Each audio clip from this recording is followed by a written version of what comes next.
In the name of God, hello and welcome. I'm Ali Razamadadi and you're watching Iran in English News, coming to you live from the Iranian capital, Tehran. Iran's health ministry says 80% of coronavirus positive cases in the country have fully recovered from the infectious disease and have been discharged from hospitals. Speaking at a press conference on Saturday, Iranian Health Ministry spokesman Kianush Jahanpour said the number of patients who have recovered from COVID-19 infection has reached 77,350. He added that the numbers show that so far 80% of the COVID-19 cases in the country have recovered and have been discharged. The spokesperson also noted that the number of people tested positive for the virus across the country has risen to 96,448 following the detection of 802 new cases since the day before. According to the spokesperson, 65 coronavirus patients have died over the past 24 hours, bringing the death toll to 6,156. He said among the coronavirus patients undergoing treatment in hospitals at present, 2,787 are in critical conditions because of more severe infections. He also noted that more than 484,000 coronavirus diagnostic tests have been carried out in Iran so far. Now, a 3-year legal battle between the Palestinian Solidarity Campaign and the British government has come to a close. The Supreme Court has ruled in favor of the campaign, a move that rights groups have called a victory. But what was that all about? Here's more. Westminster has lost a high-profile court case. The government will no longer be allowed to impose its political opinions on local government pension schemes and how members manage their money. In 2016, local councils were banned from being able to divest their pension funds from British defence industries and companies complicit in Israel's occupation of Palestine. The Palestinian Solidarity Campaign challenged those restrictions in 2017 and then took the case to the Supreme Court, when the Court of Appeal overturned a judicial review that found the ban unlawful. Now, after a 3-year fight, the PSC has won.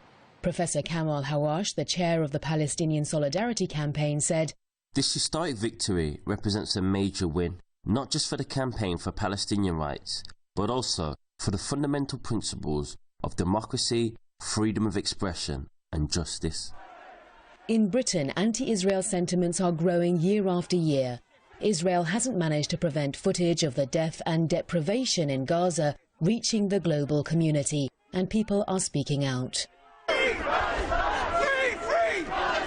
Free! Free! Terrorists! Terrorists! Terrorists! According to the campaign against the arms trade, the British government has licensed £374 million in arms sales to the Israeli government since May 2015. Many Britons say they don't want blood on their hands and certainly don't want to invest in the arms trade and oppression. According to the United Nations, Israeli forces use live fire against civilians, killing hundreds and sometimes thousands of Palestinians, including children, members of the press and first response teams every year. I'd like to see, one, the British government actually criticise the Israeli government, just criticise it for its actions. I'd then like it to consider stopping arms sales to the Israeli government. I'd then like to see it withdraw the huge diplomatic and political support that it always gives the Israeli government.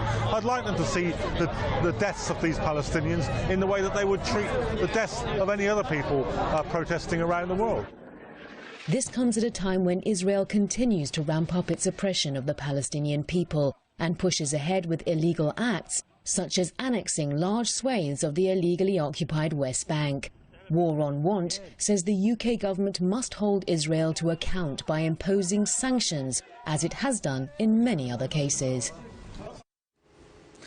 Now, a series of airstrikes by the Saudi-led military coalition have hit trucks carrying imported food and medicine in Yemen's central province of Al-Bayad as the Riyadh regime presses ahead with its devastating onslaught against the impoverished Arab country of Yemen.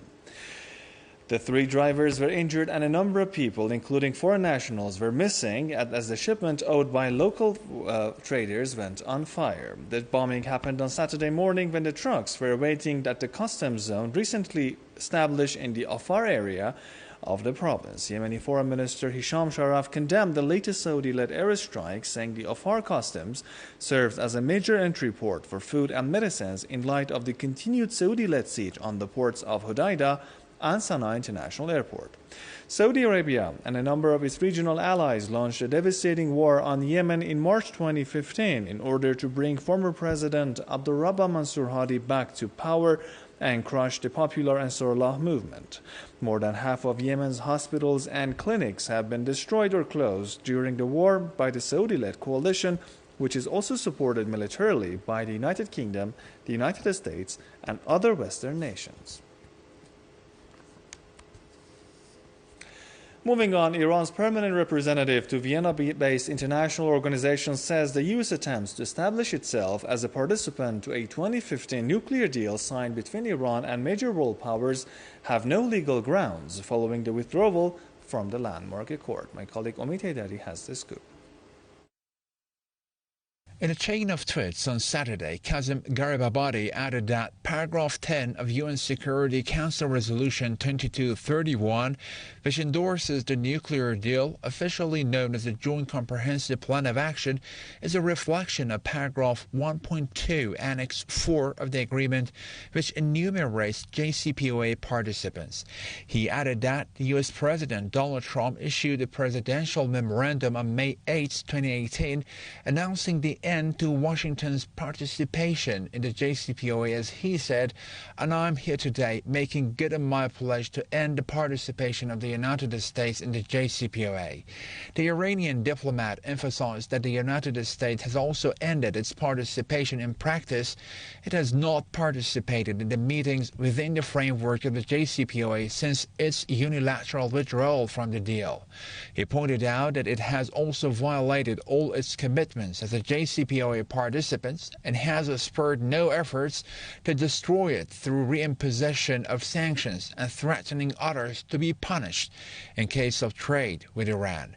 The Iranian envoy's tweets came after a report by the New York Times on April 26 said U.S. Secretary of State Mike Pompeo plans to invoke a provision in the UN-endorsed international nuclear agreement in an attempt to either extend beyond October the UN arms embargo in place since 2006-2007 or get the world body to slap even harsher sanctions on the Islamic Republic.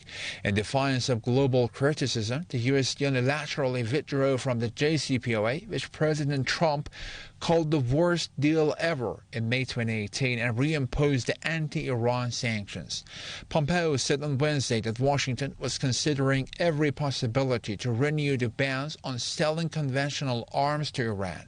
He added that the U.S. administration is urging the three European signatories to the JCPOA, Britain, France, and Germany, to take action which is within their capacity today. However, Russia and China, both parties to the JCPOA, are unlikely to allow that with their veto power.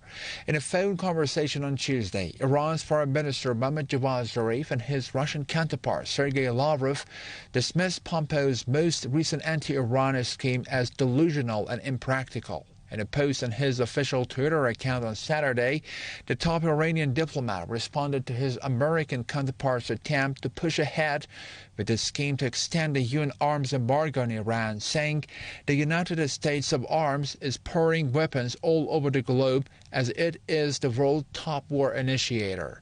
Zarif described the U.S. as the world's top military expander, arms seller, war initiator, and instigator, and conflict profiteer. U.S. Special Representative for Iran, Brian Hook, said on Thursday that Washington had drafted a Security Council resolution on the issue and was hopeful the 15-member body will extend the arms embargo on Iran before it expires. To circumvent the veto, the U.S. will argue that it legally remains a participant state in the nuclear deal, only to invoke a snapback that would restore the UN sanctions which had been in place against Iran prior to the JCPOA inking. The European Union Foreign Policy Chief also said Thursday that the US is no longer a party to the JCPOA, pointing to the limitations that Washington is facing in its avowed bid to extend the arms embargo under the deal against Iran. Josep Borrell told reporters it's clear that in the statement by President Trump and the U.S. presidential memorandum of last May, they announced that he was ending his participation in JCPOA.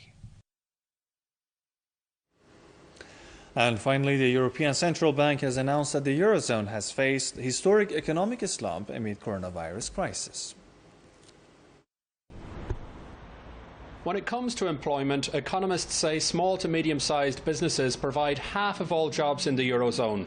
With the vast majority of businesses currently closed due to COVID-19 induced lockdowns, the level of uncertainty surrounding jobs cannot be overstated. We are facing an economic contraction of a magnitude and speed that is unprecedented in recent history.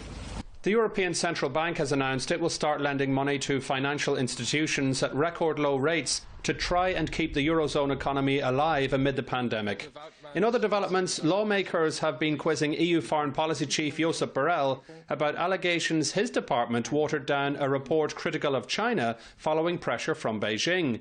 The report was about disinformation campaigns related to the coronavirus crisis. I really want that you can show us the report, the first version, the second version, the third version, and that you also tell us who interfered.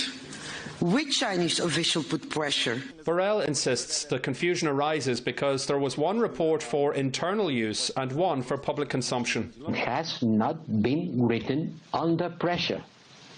It has been complaints. Yes, there have been. Have been bowing to these complaints? No. Resulting from the crisis, hate crimes against Asian people are on the rise in the West. EU authorities are being urged to step up efforts to stamp this out. States need to work together to resolve this. I mean, we need particular help from the European Commission, the European institutions, the European Parliament. It's their responsibility to ensure that Europe doesn't fall into these traps. On Monday, the European Commission will host a worldwide online pledging event.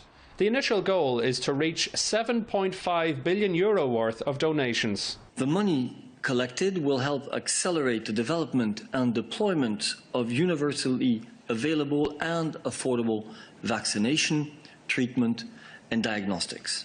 Within the EU, social rights campaigners say solidarity is now needed like never before in the bloc's history because of huge disparities among member states in terms of their ability to cope and recover. Jerome Hughes, Press TV, Brussels. Well, that's it from me now. Thank you very much indeed for staying with us. Join us again tomorrow for the latest. Good night for now.